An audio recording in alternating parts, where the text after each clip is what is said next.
Hey everyone, Ramel here, and today I'm going to be doing a review of the Logitech G29. I've been using this wheel for about 5 months now, and it's really caught me by surprise. I honestly only got the wheel because of this crazy deal by Newegg. I purchased everything new for about $170 Canadian, taxes in, and I figured if I didn't like sim racing, then I could just sell it and break even. But little did I know this would send me down a rabbit hole, and now all I do is race. But with it now being 2020, is the Logitech G29 still worth it? First off, the Logitech G29 was released back in 2015 for the PS4 as a successor to the G27, and there's also the G920 for the Xbox One. There hasn't been any upgrades since then, and Logitech seems to only release one wheel per generation. The G27 did come with a H-shifter, but for the G29, you need to buy it separately, and that retails for about $70 Canadian, and the wheel itself retails for about $300 Canadian. Both the G29 and G920 are compatible with the PC, which is what I use it for. Anyways, let's do a very quick unboxing. Inside the box, you get the wheel, the pedals, and the AC adapter, and that's pretty much it. There is space here and it looks like a shifter could have fit, but Logitech decided to sell that separately for an additional cost. The setup itself is pretty straightforward. All you have to do is plug the power and pedals into the wheel, and then the USB from the wheel into your computer or console. But be aware that it does calibrate itself every time it's turned on, so it will just spin a little vigorously to calibrate itself. The wheel features a 900-degree rotation, dual motor force feedback, which is driven by gears, and the wheel has this hand-stitched leather around it.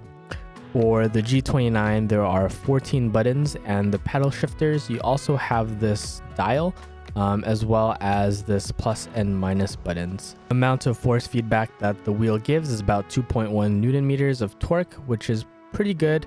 There are a lot of stronger options these days, like belt-driven wheels or direct drive, but those cost way more. The wheel also has these LED indicators at the top, which show you when you should shift and if you're redlining or not, and it is very handy.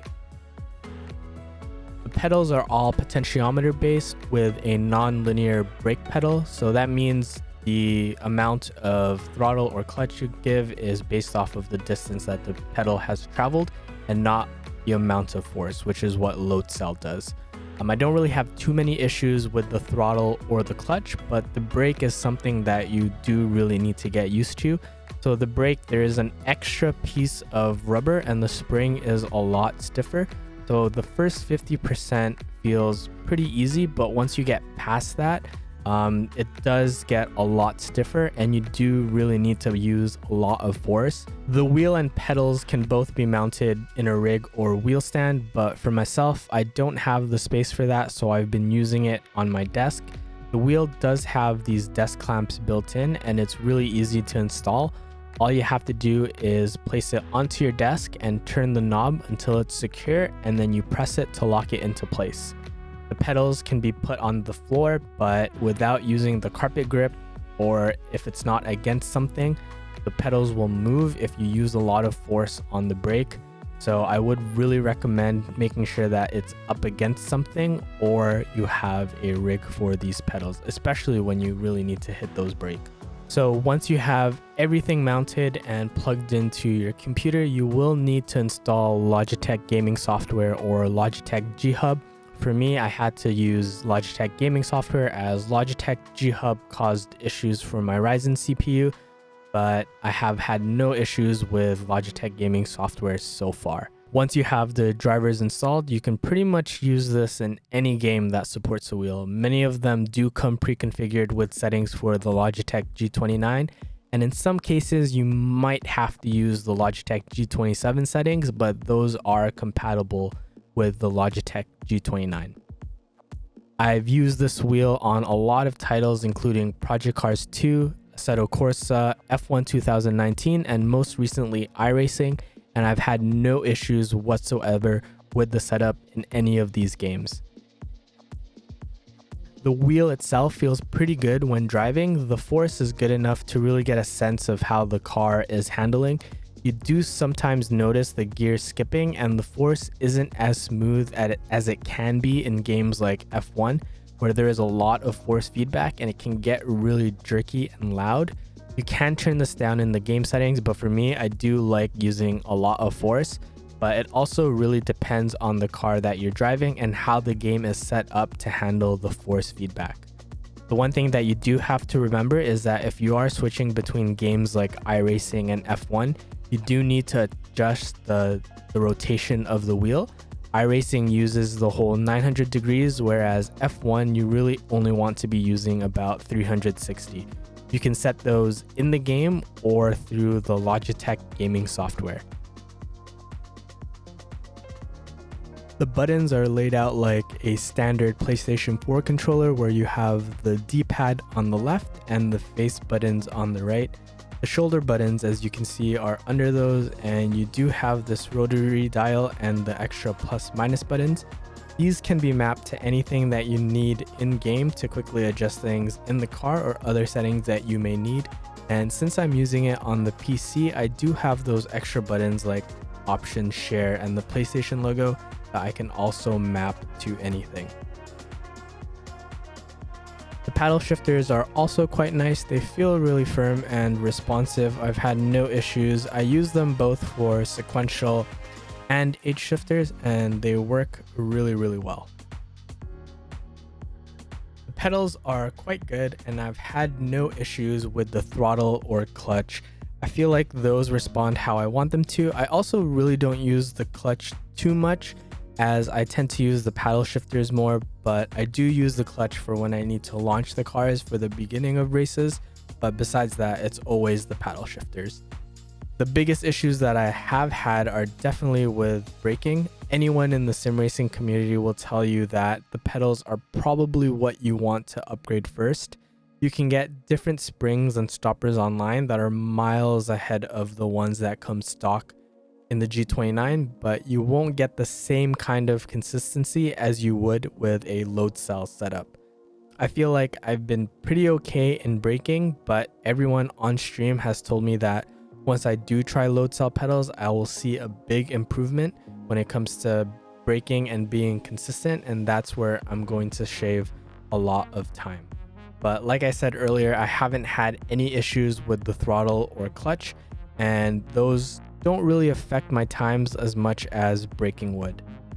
Besides that, I've really had a great time using the G29, and it's really got me interested in motorsports as a whole. Right now, I do focus mainly on road races, whether that's the Miatas or GT3s or F1 cars.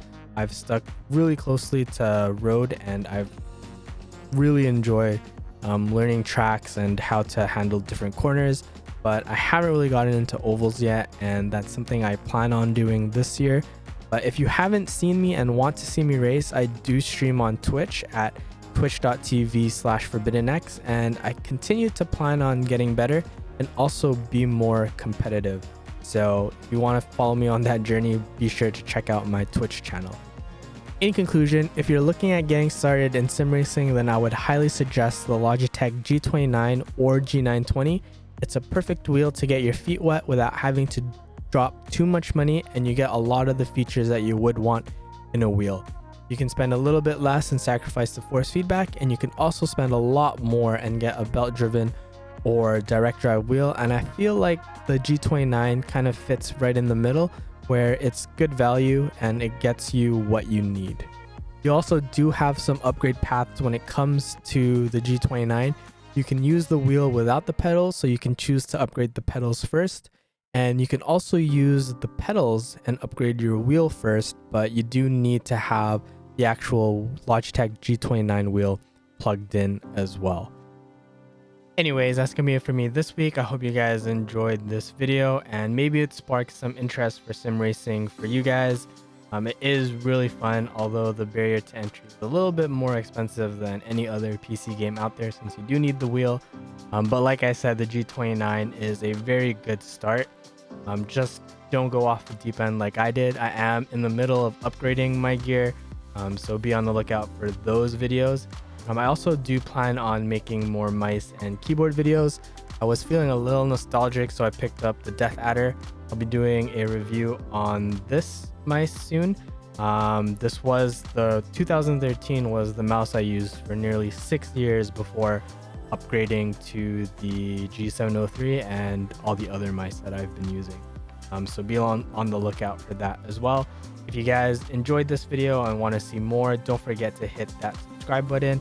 I hope you guys have a very wonderful new year, but that's going to be it for me. I am